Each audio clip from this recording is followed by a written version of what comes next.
Hello, I'm Ali Murtaza. I'm the head of design at IDEATE Innovation. This is Daftarkhwan Insights.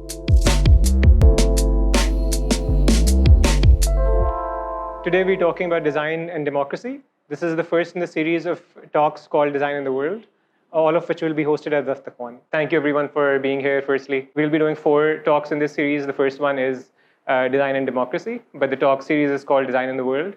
And we'll be covering 3 other topics that we will be revealing over the next few weeks. So I'll just start off with a few questions to set up the basis for this conversation, or how we might frame some of these topics that we'll talk about. So firstly, what is design? Again, this is not an academic question, just like what do you think design is, and we can get a quick grasp of what people think of design as. Visual language. Visual language, sure, yeah, for sure. Anything else? Mm-hmm. Definitely. Perception of art. Yeah, great. Very nice. Anything else? Art. Art. So it's sort of like understanding people, understanding a problem, potentially solving it through visual design or art, and sort of combining all of those things into one. And that sort of like, I think all comes in within the definition that I think of design as, but also at a wider, combining all of those things and just adding a few other elements, I also think of design as being slightly broader. So for instance, we've worked in projects that have then fed into policy design. So government policies ban rahi hain, but design was a part of it because we conducted research, we had some insights, we might have designed a part of it, and that became the public policy, which then affects a lot of people. And that is also design. So the end result might not be what you might call a design output, but there is design within that that's happened and led to the final part. And so my definition, and I think this is what we usually frame it as at IDEATE, is also somewhat along those lines. What is democracy?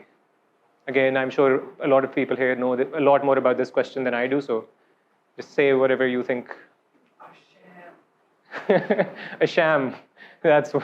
I'm sure a lot of people can agree. Okay, design or democracy ka aapas mein kya taluk hai? Why are we talking about this in the same? So you can't have perfect democracy or perfect design the first time you try it. Why does this connection matter? Why are we having this conversation? And one of the things I often try to teach students, and also have to have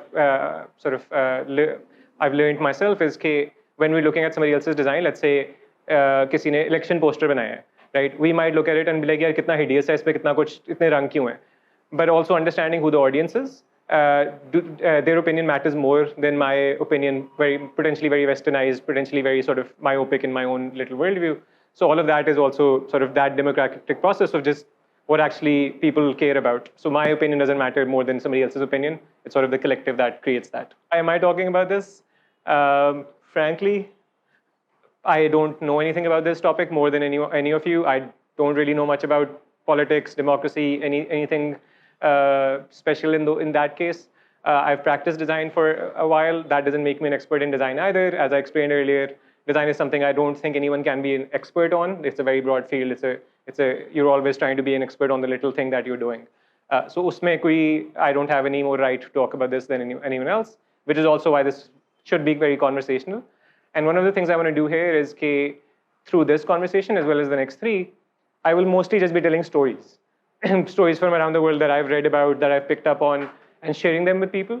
The point being sort of just telling other people that this thing exists, somebody has done this. Are you interested in this? Maybe pursue looking into this. So it's going to be, this is not an expert opinion. This is just going to be me storytelling essentially. And the reason I'm doing this though, and why I thought storytelling important is is that I feel like a lot of designers live inside their cursor ki dunya. Where they think all of us try creating, or most of us try creating, our like perfect little desk spaces, and ये मेरा desktop इस तरह का होना चाहिए, मेरी even digital life बड़ी sorted होनी चाहिए, and मैं उसमें रह के खुश हूँ, and I'm disconnected from the rest of the world. And there's nothing wrong with that, and if somebody wants to do that, that's perfectly fine. But I feel like that also makes us less good at what we do. Because the more we connected to the world, the more we understand the world, and hopefully the more we can design for the world in ways that actually work. For now, for today's talk, this is design and democracy, which I will sort of be expanding into design and politics mostly. So one of the things that I think, if you'd asked me even 15 years ago, design or politics mein kya overlap hai, I would say propaganda posters. Those I feel like, one, are very obvious कि क्यों powerful हैं, क्यों design matter करता है. और दूसरा ये कि I genuinely think some of the greatest visual design work in history has been done on propaganda posters. उसकी बहुत सारी reasons हैं, and that can be a long discussion on by itself. But if you want to really learn about the history of visual design for the last at least 100 years, you can just look at propaganda posters over time and figure out not just कि visual design कैसे change हुआ, but also like kind of world history कैसे change हुई और कौन सी nation थी, वो किस nation के बारे में क्या portray कर रही थी, all of that can be seen in propaganda posters. So I love the design of these. Again, the messaging, very dodgy most of the time. Also, clearly propaganda posters and usually posters of this sort are very off their time, as they say.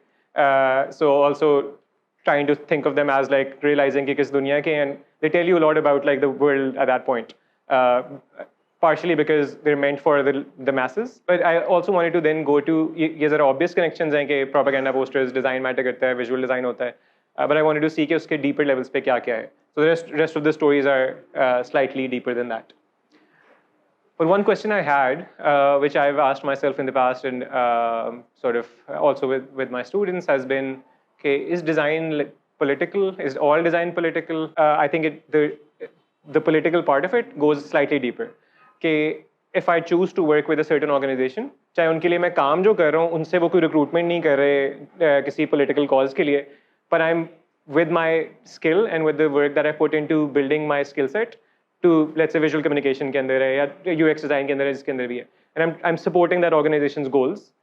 That in one way, that also at a not so direct level, but also is a political decision. Let's say मैं choose कर रहा हूँ कि मैं एक MNC के साथ काम कर रहा हूँ versus मैं अपने पाँच किराना स्टोर्स के साथ काम कर रहा हूँ. Again, वो political लड़ाई नहीं हो रही, पर वो finances किसके पास जा रहे हैं, that eventually dictates the way the political sphere works, right? I worked on projects with Punjab governments in the past. That's a much more political decision कि मैंने किस government के साथ काम करना है. But below that level, I've also worked with other organizations that work with the same governments. So I'm still supporting their policies in some way, which is why I think like we should just reflect a little bit more on कि हम किसको support कर रहे हैं, किसको नहीं कर रहे. Does anyone know what this butterfly ballots means? My hypothesis with this story is that if there was better design in one small area by this one woman that did this in Florida at some point in 2000, the world's history over the last 20 years might have been slightly different. Again, debatable है कितनी different होती, but I think कि significantly हो सकती थी. And it comes down to butterfly ballots. Does everyone know the guy on the left? Does everyone know the guy on the right? Al Gore.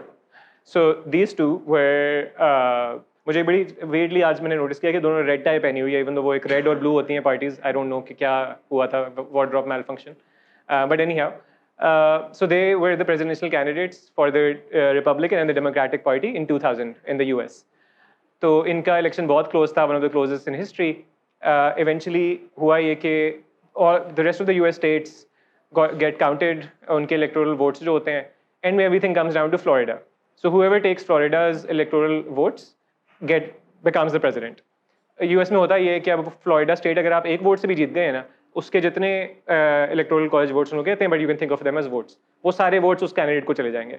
So eventually वो candidate election जीत जाएगा अगर एक vote का भी फर्क होगा उस state के अंदर. So everything comes down to Florida.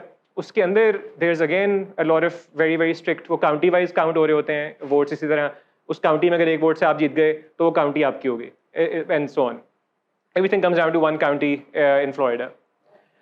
And after 105 million or so votes are cast around the US, जो कि 10.5 crore votes get cast, the margin of victory is essentially 537 votes. जो कि वो एक county के अंदर this sort of that decides Florida. The margin of victory is 537 votes. Florida decides the US presidential election, right? So this turns out to be the actual margin by which that guy won, or king ban gaya, I think that's how it works. But yeah, that guy won by essentially 537 votes. The part that's really interesting here is also after that, these guys came into power. Does anyone know who this guy is? Yes. And then world peace was achieved, as all of us know. So this went well. So coming back to the butterfly ballots, उनका क्या role था इस सारे काम में? This is what the butterfly ballot is, ये उसकी एक तस्वीर है। ये उस काउंटी में जो कि पाम बीच काउंटी है फ्लोरिडा में, उसमें इस्तेमाल हो रहे थे फॉर वोटिंग। आपने करना ये है कि आप आएँ, आपने अगर एक कैंडिडेट को वोट करना है, उसके अक्रॉस जो वो होल सा बना हुआ है ना बीच में, उसको आपने पंच करना है with this tool that they provide, वो आपका वोट काउंट हो जाएगा। अच्छा, सो अगर आपने वोट करना हो एल गोर को, तो उसके लिए कौन से नंबर का होल पंच है? Which number two from top, which number is L गोर अगर होल पंच में करें, काउंट करें? Third, right. Which what number is he in the column? Second. So that caused a lot of people confusion, especially because ये जो Palm Beach County थी ना, ये mainly retirees की county है। So इनकी average age over 70 थी, जो उधर उस जगह पे वोट कर रहे थे। पहले again you can imagine people having a much harder time than people in this room might with that sort of setup. Irony इसकी ये है कि जिन एक खातून ने ये डिज़ाइन किया था, she actually had the best intentions, क्योंकि the original ballot was designed on one page। उन्होंने ये कहा कि यहाँ की काउंटी के लोग बहुत बूढ़े हैं, I'll make the font much bigger and add more space to the names। उसके लिए उनको 2 पेजेस पे करना पड़ा, पर जो स्ट्रिप थी वो एक ही थी, तो वो स्ट्रिप बीच में लग गई। And then they mapped it on इस तरह के यहाँ वहाँ इस तरह करके वो 1 2 3 जा रहे हैं, पर दो strip counts downwards. What ended up happening was, अच्छा उसके अलावा this is how you see it when you enter the booth, right? So it's not even up front, right? Even more confusion with कि कौन सा number है वो। Third confusion, उसके ऊपर ना पूरा इंस्ट्रक्शंस दिए हुए हैं कि आपने वोट किस तरह करना है, और आपके पास 5 मिनट हैं और आप 80 ईयर ओल्ड हैं और आपने यहाँ वोट करके जाना है कि किसको आप वोट दे रहे हैं।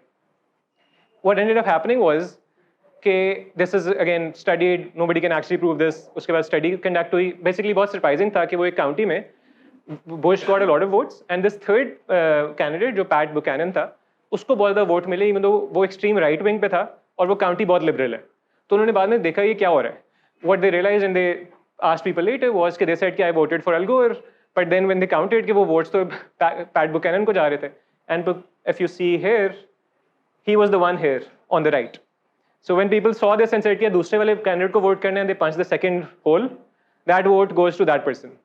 Eventually, around the idea is कि eventually 2000 votes or around 2000 votes जो Al Gore के लिए meant थे, वो चले गए Pat Buchanan को, और जॉर्ज बुश इलेक्शन जीत गया 500 वोट से, overall becomes president, all of that. अच्छा, now coming to maps, I am sure everyone here has interacted with a bunch of maps, may be even today. हम बहुत commonly करते हैं, and I am sure all of us have seen some version of this map. इस map में कभी कोई मसला नजर आया या किसी को पता है कोई मसला? ग्रीनलैंड बहुत बड़ा है वो, हाँ। Anything else? अफ्रीका बहुत छोटा है। Yeah, basically, हाँ। So both those problems occur for the same reason कि आप imagine करें कि आपके पास spherical चीज़ है जो कि globe है, उसको आपने मैप करना है एक फ्लैट के ऊपर, फ्लैट सरफेस के ऊपर। उसका कोई तरीका नहीं है विदाउट दैट्स एक्चुअली एक्यूरेट। जब जैसे उसको करेंगे वो एक 3D चीज़ 2D पे हो रही है, उसको आपने प्रोजेक्ट करना पड़ेगा किसी तरीके से। सो ये 16th century, I think 1550s में एक ब्रिटिश बंदे ने, हर दुनिया का मैप ब्रिटिश लोगों ने बनाया और दुनिया जिंदगी आज़ाद कर दी। पर उन्होंने क्या किया कि दे टुक द ग्लोब एंड उसके ऊपर if you see the I am sure all of us have seen that globe, जिसके ऊपर लाइंस यूँ बनी होती हैं, उन्हीं लाइंस को फ्लैटन कर दिया। So you can imagine those lines just becoming a part of a plane. उससे ये हुआ कि जो ऊपर चीज़ें हैं वो छोटी सी जो थी ग्लोब उसके टॉप पे, वो एक्सपैंड हो गई, और मिडिल में जो थी वो रिलेटिवली उतनी ही रही। So the whole size of this world map is distorted, and all of us have been looking at this world map at least हमारे बचपन से, और ये बहुत देर से चल रहा है। When you just project the map we see, जो कि लाइट ब्लू में है, और अगर हम सारी कंट्रीज का रियल स्केल के ऊपर मैप बनाए ना, तो इतनी बनेंगी। So see how those the top वाली सारी parts shrink drastically. Russia really isn't as big as it's always been shown. It's still very big, but it's not as big as the rest of the world. Yeah, but it's still not as big as it's shown in pretty much all the maps we've grown up with. और Greenland का तो बहुत ही अजीब हिसाब है, because वो बहुत ज़्यादा नॉर्थ में। So but again, this is a very good example, I think, of just what we assume to be the truth, right? कि हम वर्ल्ड मैप देखते हैं, जगह पे कुछ छपा होता है, एटलसेस में देखते रहे हैं, हमारी किताबों में, nobody's ever told us कि यार इसमें कुछ मसला भी हो सकता है, but actually like it's a big problem, or has been a big problem for centuries. हाँ, अच्छा, एक और भी इसका सेंटर, जो ये सेंटर है, इसकी कोई रीज़न है logical? Why is that part in the center? Yeah, they made the map for themselves. So उन्होंने middle में होना था, उन्होंने decide करना था उधर जाना है उधर जाना है. So there's no actual reason for Europe to be in the middle and particularly the UK to be in the middle. That's just because they designed the map. But if you see, and I've tried this and it's really weird. If you see the map just centered here, for instance, it just looks like a weird map कि ये क्या है. और उसको सही size पे देखें तो आपको लगेगा किसी बच्चे ने मैप बनाया है. ये मैप ऐसा तो नहीं होता. But again, there's no reason it's a globe कि उसका center कहाँ है. But it was decided by the politics of the world कि वो rule कर रहे थे दुनिया पे. They had the power. And I think what that does also is कि आप अगर हमारा time measure हो रहा है एक जगह से Greenwich Standard Time, हमारे map बीच में बन रहे हैं. That's clearly the center of the world. Like that's the perception that all of us have grown up with, even if we're not thinking actively कि वो है. और ये side ये उधर side है ये उधर side है और ये भाई middle में है ये सही है. That's sort of like the and that's again caused by politics. What can we do about this? अब क्या कर सकते हैं अगर ये maps तो हर जगह exist करते हैं? अच्छा, one thing that I think Google Maps started doing somewhat recently is they now have a globe mode on their maps, जिसमें आप जाके relatively real sizes पे देख सकते हैं कि उसको फिर वो वाली projection नहीं करते. That's again like I don't know who made that decision, but that's a very good design change that's been made to reflect reality. Talking of maps, a map that was designed by Jon Snow, which I think is like one of the greatest maps ever designed. कोई idea है what the map was? I'm fair कि नहीं पता क्योंकि वो ये वाला Jon Snow था. But they're also called Jon Snow, so I always think of like Dr. Jon Snow, mid-19th century, I think. Cholera outbreak हुआ था लंदन में 1850s में, and Dr. Jon Snow designed a map essentially, or built an infographic on top of a map, which is still considered one of the most influential pieces of visual design ever created. And there's a book essentially which says how that map changed the world.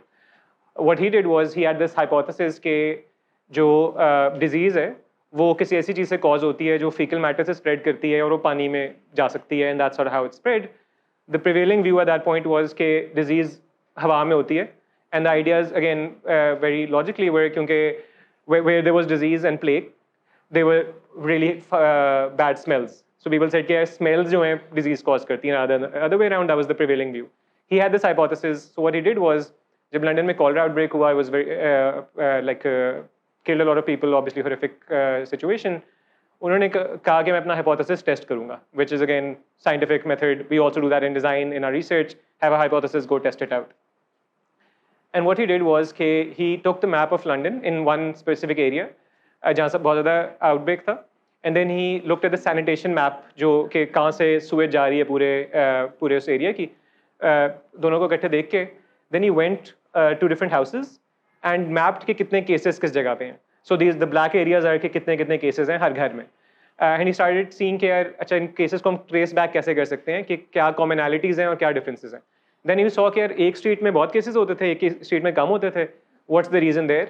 Then he saw कि एक ये बड़ी वो again off the time वाली situation कि there was this whole factory on the same street, brewery थी, जिधर किसी को कोई मसला नहीं था. अब वो भी एक एनामली बन गई कि उसी स्ट्रीट पे रह रहे हैं जहाँ सबको कॉलरा हुआ हुआ है, ये ब्रूरी में जो काम करते हैं इनमें से किसी को नहीं हुआ हुआ, वो उधर ही रहते थे. So after while what he figured was कि there were these hot spots which were all around areas जहाँ से एक स्पेसिफिक पंप से पानी आता था. So there were two pumps majorly जो पूरे उस एरिया को पानी दे रहे थे. उनमें से एक जो पंप था उससे जो पानी पी रहे थे उनको कॉलरा हो रहा था, जो दूसरे पंप से पी रहे थे उनको नहीं हो रहा था. So gets very good data on like there is something wrong with the water supply. Then goes back and sees कि वो जो पंप जहाँ से पानी भेज रहा था उधर, then he studied that, and eventually this was learned very much later. उसमें cholera samples थे because of some like contamination that had happened. So he essentially studied that whole thing, which eventually led very directly to germ theory becoming the main scientific consensus, which you can imagine kind of changed the way all of medical science and all of our treatment and stuff works. And there's this book that was talking about the story of London's most terrifying epidemic and how it changed science, cities, and the modern world. And the ghost map is the map they're talking about. That's the map. So absolutely sort of a great combination of science, design, medicine, और अभी भी जो जब anywhere around the world अभी COVID के time पे the way disease is still studied is the same. You go and see कि कहाँ का cases हैं, you map those out, then you see कि उनकी commonalities क्या हैं, and that's what he set up. और हाँ वो brewery वालों को इसलिए नहीं हो रहा था cholera कि वो पानी पीते नहीं थे, बियर पीते थे. So उनको कॉलरा ही नहीं हो रहा था. Now coming to typography. Who here would consider themselves a typography nerd या really cares about typography and fonts and stuff of that sort? वो एक कोने में खड़ा है मेरा भाई. अच्छा, so I'm sure अगर बहुत ज़्यादा self identify नहीं भी करते, जो भी यहाँ designers हैं who work on any visual stuff, I'm sure your level of obsession with how a font looks or a paragraph ends up being irritates other people. कि यार खैर है, जाने दो, कुछ नहीं होता, नजर आ रहा है. But at some point, on that scale, we're all on this side of like design font nerds. One of the reasons why propaganda posters are generally really well designed is because people running propaganda usually really know their audience. And one of the big problems with like generally liberals around the world is that we don't, by not trying to like put people in like little boxes, we actually don't know who the target audience of anything we design is. Whereas if you have this very nationalistic view of care, ये हमारी identity है, ये हमने promote करनी है, you have a target audience, you have a message, it's much easier to sort of build things around that message. So I actually think Donald Trump's campaigns have always been brilliantly designed. Their messaging, make America great again, visual language, sari brilliantly designed. Not for me, but I'm not the audience, so I shouldn't be judging him based on my aesthetics. Can anyone does anyone know what this font might be or have any inklings के कहाँ से आया होगा font? German. Yes, this is a German font, and ये ऊपर जो लिखा हुआ है Fraktur, ये इसी font में है. Does anyone know anything that was written in this font or any stuff? Mykonos Christmas. That would be really two slides down. That will become much funnier. Because does anyone recognize any of these posters? Somebody didn't see the connection still. Made sure के connection बहुत obvious हो. So that font, why do you think they were so obsessed with this font? Any guesses? ये हर जगह पे था, like उनके campaigns में, after the First World War, जब the party was starting to get developed to pretty much the 1940 के around तक, everything was in this font. What they were trying to do is कि World War I हुई, Germany के बहुत बुरे हालात थे, hyperinflation हुई थी, you have to blame somebody, right? And the first thing that usually gets blamed in that is that we're moving away from our glorious past. Again, this history keeps repeating itself, all of that. But that was their whole idea, right? What do we do to go back to our past? Firstly, change everything to how it was like for the last 400 years. ये सारा मसला ही आखिरी 20 सालों में हुआ है क्योंकि आप लोग बात करें modernism की and so on. We'll go back to this. So Fraktur, which is the name of the font, which I mentioned pehle, became like the font of the German identity. And they said that this is the one true German font, इसलिए हम तो यही इस्तेमाल करेंगे. And that just became a rallying cry essentially. Then this guy comes along, but also some others around the same time, जो कि are working on modernist ideas. They're saying that the world is destroyed. We need to find commonalities around the world. Germany is not a power anymore. We need to see what connects with everyone else, have like common languages, common design language, and common language generally, and recreate the world essentially. उसके लिए हम करेंगे कि one of the first things he designs is कि हम लोग geometry use करके fonts बनाएंगे क्योंकि geometry is everyone understands it. It's the common language. We'll build geometric fonts. Then he creates out of that. This gets created by his type foundry. Does anyone know what this font is? Futura. So that's the font that gets created by Paul Renner's design foundry, I think 1921 ke around shayad. And these fonts basically become an identifier for the Nazi party to be like कि यार ये वो लोग हैं जो हमारे खिलाफ जा रहे हैं. These become the fonts of the anti-German identity essentially. But also Fraktur gets banned in 1941, Germany में. Why would that? किसने किया होगा ban? 1941 में. Somebody said Nazis. Yeah, they banned it. They eventually decided कि यार इतना ज़्यादा use करने लगे and this is the font of the Jews now. And that's why we can't use this font. So it kind of comes back full circle and Fraktur then becomes like the font against the Nazi party in the 40s or उनके fall के around. But just like the politics of that is really interesting. The practical reason probably was that they were expanding all over Europe और पूरे Europe की typography change करना was very difficult. उन्होंने बस the reason they gave was that, but eventually they just said कि अच्छा fonts don't really matter. But Fraktur को ban कर दें. So that's like the political description versus what probably happened. Henry Dreyfuss की book थी Designing for People, 1955 में, which is often sort of seen as one of the first books for human-centered design. Okay, his ideas were उससे पहले again industrial revolution से start हुआ था, mass production हो रही थी, सारा कुछ हो रहा था. A lot of the decisions around how products were made were on aesthetics. कि यार ये चीज़ किस तरह की दिखनी चाहिए, what looks better, what gets manufactured easier, and all of those. And he started saying कि यार let's look at what the human body is like, how people behave, and design products for that. And which again is the idea that we now follow in human-centered design. And this book was one of the core ideas or ways of representing that idea. अच्छा, so one of the examples that I really like of his, ये एक phone था जो 1932 में design हुआ था AT&T के लिए, जो left पे है. He redesigned that in 1955 to this. What are the main changes that you see here? Smaller handle, anything else? So one of the things he did here was a study. He conducted essentially an informal study, which would be perfect in like 2022 HCD practices. उसने देखा कि जब लोग phone पे बात कर रहे होते हैं, so which we still do, they put the phone here and they have their hands free. I can't imagine कि उस phone पे कितना को मुश्किल होता होगा, ये वैसे कोई 3 किलो का probably वो होगा. But he saw that people liked doing that and people tried doing that, फिर वो गिर जाता था, कभी slip हो जाता था. So उसके ऊपर जो top है ना, he just made it flat. That was one of the big design decisions. And that was a design decision completely born out of how people use a product rather than aesthetics. The previous one people considered really pretty. It's like a nice flowing lines and all of that. He said, okay, this should be about how people use products rather than just what they like. And this is a good example of like his ideas around human-centered design.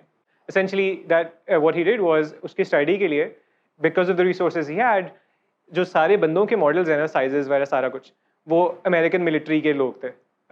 Between the ages of mostly 25 to 35 young military men, 20-ish to actually 35. सारी औरतें जो थीं इस study में, वो Department of Defense की secretaries थीं. So very specific part of the user base or human species. उसके भी एक part of the world में military men, probably also military is filtering for a certain kind of person, right? A certain kind of body type. पूरी दुनिया का design starts happening based on these two kind of subsets of humans. And that kind of creates this world where the world doesn't fit people who don't belong in that specific range, or it fits them less well. दूसरा, obviously there are much bigger problems afterwards, like able-bodied assumption है कि सारे सबकी एक ही तरह bodies काम करती हैं, able-minded, all of those. But even before that, it's just like अभी भी I think the average heights of men around the world, मुझे figure up exactly नहीं याद आ रहा, but some countries, the tallest countries to the smallest is around 7 inches. That's a very big height difference. कुछ 6'2" average height है, कहीं 5'5" type है, 5'6" है. So just like if the whole world was designed for either of those, the other person would really struggle. So that was a big thing that this sort of design created, even though the intentions were great, became very, very influential and really good design later on, but also it created this false sense of what we might call the default problem. कि default बंदा ऐसा होता है, default औरत ऐसी होती है, वो इस तरह बैठता है, ये काम करता है. So everyone who doesn't fit that is somehow wrong, or there's something wrong with them. Even if not that, the world doesn't work as well for them. उसका example ये है कि is there anyone here left-handed? All scissors in the world pretty much are designed for right-handed people. Or as I'm right-handed too, I wouldn't even have thought about कि handedness भी कोई होती है scissors में, right? मुझे hockey की तो handedness पता है, scissors की नहीं पता थी until I found out about this. Similarly, most kitchen appliances कि आपने handle के side पे रखना है, कहाँ से लोग pick करते हैं versus कौन सा इस्तेमाल करते हैं, all is for right-handed people. So kitchen injuries and scissor-based injuries are about 6 or 7 times higher in left-handed people than right-handed people, just because the world is designed for right-handed people. इसके कुछ maybe less obvious वो भी हैं examples. उनमें से एक है कि अच्छा हाँ, part of this, even though he had in his study had a male and a female body हर जगह पे, but overall throughout history, most studies around the world, medical हो जाए, scientific हैं जिसमें भी, have been conducted on men. Because men were conducting the studies, usually उनके पास easier access to men होता था, and you just conduct that study, you build that data in. Over time, other people use that data, build more products, and over time, just like left-handed लोगों के लिए दुनिया नहीं design हुई होती, generally औरतों के लिए भी नहीं होती. And this is like, there are a lot of examples for this. There's a great book called Invisible Women. Everyone should read it if you're interested in these topics. But these are a couple of examples. So women are much more likely to have serious injuries in accidents of the same impact than men. उसकी एक बहुत बड़ी reason ये है कि, actually I'll ask you, has anyone seen test dummies जो ये use करते हैं for accidents? Has anyone seen a female test dummy? अब start हुई हैं. So over the last 20 years, because of some regulations in the European Union, female test dummies have started being used. उसमें भी बहुत सारे शुरू में लोग just used a smaller version of the male test dummy and just like decided कि यही काम चला लेगा. So over a whole century, all data on के गाड़ियों को क्या safety measures होते हैं, कहाँ आपने pillars लगाने हैं, seat belts किस तरह होनी चाहिए, all of them were designed for men. So not surprising that women get more serious injuries in that situation. And this is just one example. But and then that data also just like feeds into more data. क्योंकि over time collect हो रहा है, मैंने वो कोई चीज़ बनानी है, मैं वो data पढ़ूंगा, मुझे नहीं पता उसकी study data कहाँ से आया, उसके पीछे क्या numbers थे. I just say yeah, this data says कि pillar यहाँ लगा दो, चलो यहाँ लगा लेते हैं, and all of that. Another example, what are the symptoms of a heart attack? Chest pain. Only 1 in 8 women who have a heart attack ever experience chest pain. So even women in my classes that I've taught or like audiences have said कि हाँ chest pain होती है, because that's the idea of the default. Okay, when the default gets made and people just talk about that और वो research में feed in करते रहते हैं, that's all the story we hear as well. कि यार chest pain होगी तो इसका मतलब heart attack है. And women also then tend to not get diagnosed for heart issues earlier, क्योंकि even if they start having chest pains or they're waiting for the chest pain essentially. Whereas men, as soon as we have a chest pain, we're like, अच्छा दिल का कोई मसला हो गया. But for women, the most common symptom is shortness of breath. Essentially feels like you're exhausted. But shortness of breath is like 1 in 8 essentially, which is a very minor symptom compared to others. Just an example of the default. This is one of my favorite ones and one of the last I'll talk about. This was a case study in Sweden. अच्छा एक अगर जगह पे बहुत ज़्यादा snow हो जाए, उसमें एक हाईवे या 2-3 हाईवेज हैं जो मे बी डाउनटाउन को कनेक्ट कर रहे हैं लोगों के घरों के साथ, वाली रेजिडेंशियल को मे बी कमर्शियल के साथ, एंड देन छोटी स्ट्रीट्स हैं और दोनों जगहों पे एक इक्वल अमाउंट्स ऑफ स्नोफॉल हो गई है. which area should be cleaned first? Protocols pretty much all over the world say highways पहले clear करें. So one town in Sweden ने ये किया, उन्होंने स्टडी किया डेटा के क्या क्या किस जो लोग आ रहे हैं इंजरीज के साथ हॉस्पिटल में वो कौन है, कहाँ इंजरीज होती हैं, so on. And then they decided to flip it around and said कि हम छोटी गलियों को, सबसे छोटी गली को पहले करेंगे, फिर उससे बड़ी इवेंचुअली हाईवेज पे पहुंचेंगे. And that overall decreased, I forget the numbers, but had a fairly major decrease on injuries during after snow, and also improved commute times for pretty much the city on average. उसकी काफ़ी सारी reasons थी. एक ये थी कि जो main roads पे travel कर रहे थे वो usually गाड़ियों में कर रहे थे, उनकी गाड़ियाँ equipped थी for snowy weathers. They're just meant they, or also those people know how to drive in those areas. Whereas people using smaller streets were often walking, were often women who again predominantly जो strollers के साथ जा रही हैं, and other people who don't have as much equipment around them to save them. So mostly injuries हो रही थी उन streets में, लेकिन जगह clear हो रही थी बड़े वाली. And the city saved a lot of money because वो public health है, and they over time invested that money back into better snow clearing structures. So just trying to see the data behind the assumption that you're making, and then building the policy according to that data rather than जो आपकी first assumption हो. But I think there are a few things, just like thinking about the broader impact of our work. Just I've shared some examples, just being slightly more mindful कि यार हम ये काम कर रहे हैं और इस तरह कर रहे हैं, इसमें हमारी क्या assumptions हैं, मैं किसी के साथ जाती तो नहीं कर रहा ये इस चीज़ सोच के, and so on. If you're in a position to decline a project, that again not many people are, but this can be very, very powerful. I've tried doing this once in the past, and that ended up working in some like to some degree, and that was around essentially biometric verification. And I thought कि वो dodgy project है with the way it was working. I was like, sorry. But again, you can do more of this, especially working, I think in the development sector में बहुत ज़्यादा projects होते हैं, which potentially can be quite damaging overall. Again, not everyone needs to do this, but if you think that you naturally want to change things and you don't like the way things are running, you have the power through the things that you design at different levels. कहीं बहुत ज़्यादा है, किसी के पास बहुत कम है, but at some level you have some power. Just being mindful of this is quite useful. Yes, this is my propaganda.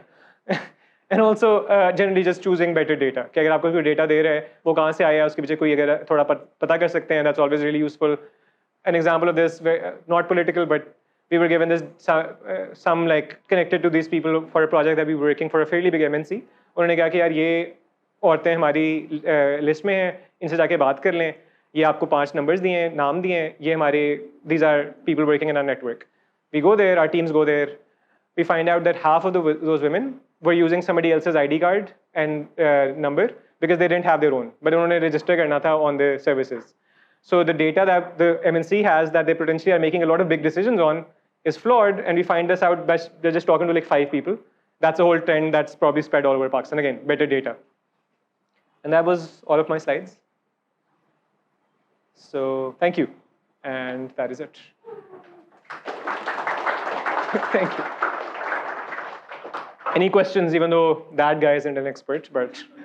Comic sense कब ban होगा? यार अच्छा क्वेश्चन है. I think Comic Sans भी ना उसी पार्ट का थोड़ा सा लेकिन हिस्सा है. जैसे I don't like some campaigns that I've spoken about. I don't like Comic Sans, but I do think it still has a purpose for a very specific audience. And उसकी actually pretty interesting history भी, if you want to look at it. The reason why it became so hated wasn't that it was a bad font. It was a font that was written by hand और बड़ा curvy था. So when the initial computers started turning fonts digital, वो pixelate हो गया. So what we see on the screen is a pixelated version of the original font. So automatically as designers, it's like ये क्या font है, ये क्यों टेढ़ा है? And that's sort of our, but also still, if you're throwing a children's party, use it. But it's not, you're probably not going to impress other designers. So you talked about कि आपको कितने directions में सोचना पड़ता है to actually sort of do the right thing, I would say. तो अगर आप where do you stop? Like यार अच्छा चलो इतना I've thought about कि left hand people के लिए भी मैंने design करना है. What is the limit should a designer sort of design कि यार ये UI मैंने बनाना है या UX बनाना है या product बनानी है कोई, तो what is the sort of limit? Yeah, no, that's a very good question, and I think that's something that we often think about as well. Not necessarily in this political way every time, but just in terms of anything that we're making that's meant to be human-centered. और हमारा बहुत ज़्यादा काम होता है with low literate and low tech users. There's a lot of different considerations that you have to think about then potentially designing for you or somebody else here who's from a tech background. उसके अंदर you have to sort of see के कितनी आप input लेके directly कर सकते हैं. But also if the product needs to work for both sets of users, one's very tech savvy, one's not as tech savvy, there's a balance that you need to reach. उसका कोई आसान answer नहीं होता. But I think the problem that you're talking about is very real. Because वो हमारे लिए भी होता है कि यार हम कहाँ तक push कर सकते हैं without alienating the other user. But also at some point, even if it's just one user base, maybe dedicate some resources to just making sure this product works for a wider set of users. And that's again a resource question at the end of the day. But that could help you potentially say, यार मैंने 1 घंटा लगा के figure out करना है how to make this better for more people. And that might be color blindness test कर लें, font sizes test कर लें, maybe legibility and stuff of that sort. And that becomes your sort of input into trying to make it more human. How can we understand our audience much better, and how can we explain design much better to those people who don't have a design education or design background? Obviously very good question, and I think something that all of us at some level struggle with, but I think also very contextual. I try to think of a lot of these things as conversations. कि हर चीज़ को आप इस तरह सोचेंगे यार आप सोच मतलब this shouldn't have to be said, but I think people try to find like perfect templates for things. तो वो जब होता है ना तो you're trying to figure out कि यार what's the formula of talking to this person. But if you just treat it as a conversation, right? अगर आपने गुफ्तगू करनी है किसी के साथ, what do? You try to find कि यार वो किस ज़बान में बात कर रहे हैं. Are they more comfortable in English, Urdu, Punjabi? You try to make an effort. You try to find उनकी background क्या है. To have a good conversation, you need to understand something about them and then cater your words to them, right? So I think वो principle अगर हम follow कर ले ना, that applies to research. We talk about that constantly at IDEATE. It's when we're researching, we're having conversations. अगर आप conversation नहीं करेंगे और आप formula लेके जाएंगे तो कभी नहीं चलेगा, because वो आप naturally बात नहीं कर रहे. So similarly, when I'm talking to a business person, I can't be talking about कि यार ये वाली typography के अंदर ना ये history है और ये kerning होती है. They're not interested, just like you're not interested in the nitty gritty of like how those numbers are calculated, right? But if you can find examples that can make a business case, that's the language that they will understand. And if they don't understand, it's not their fault. In general terms, जब हम किसी भी data set को देखते हैं, we look at कि हमने 5 या 6 बंदों को interview करना है. These people will not most probably be in that set that we will be accessing. So they will most probably be outliers. जिस तरह अगर मैं SME sector पे research करता हूँ, so it will be difficult for me to find transgender and let's say women who run shops, let's say. So how do you solve this problem to be able to access these users so that you can later understand that? That's a very, very good question, and also something that we face at IDEATE and we try doing. और उसमें ये होता है कि there's definitely an extra effort that's needed, right? आसान है कि आप एक मार्केट में हैं, उधर आसपास के 5 जो दुकानदार हैं वो सारे आपके जैसे ही हैं, आपकी socio economic background, same gender, आप उनसे जाके बात कर लें. But I think there is definitely extra effort needed. वो आपको करनी पड़ती है. We sometimes do it through recruitment agencies, sometimes through our clients and so on.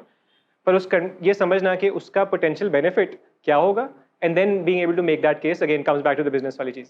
So for instance, if you say कि यार ठीक है, only 5% shops are run by women, let's say again hypothetically, but by talking to none of them, these are the 100 and 1,000, potentially a few thousand shops that we're not catering to at all, right?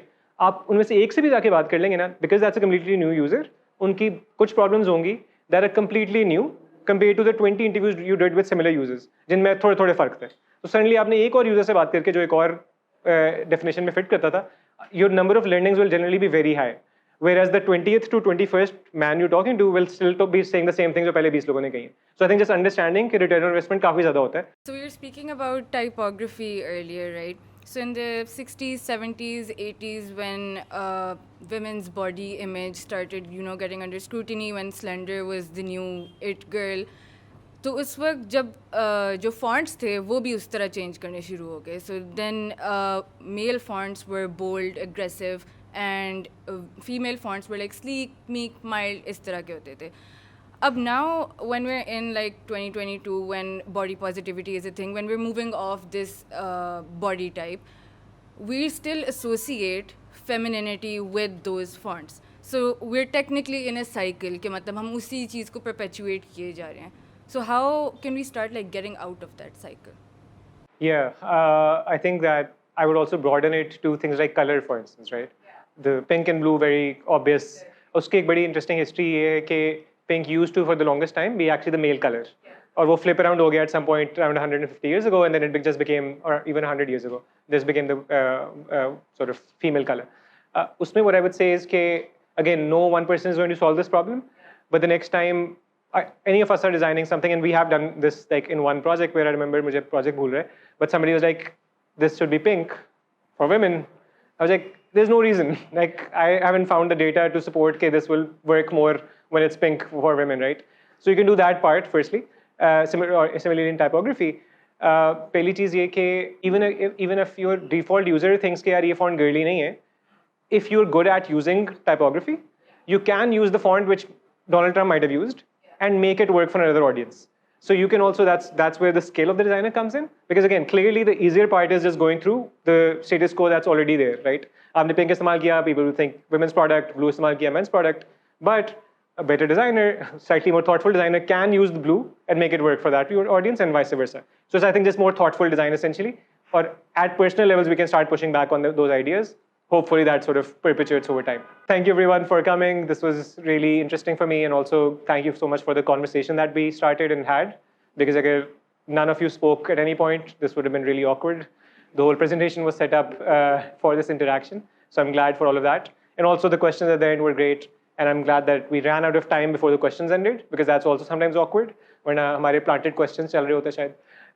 So thank you for that, and thank you Daftarkhwan for again having this space for us, and hopefully we'll see you guys again soon and do this again in a couple of weeks. Thank you.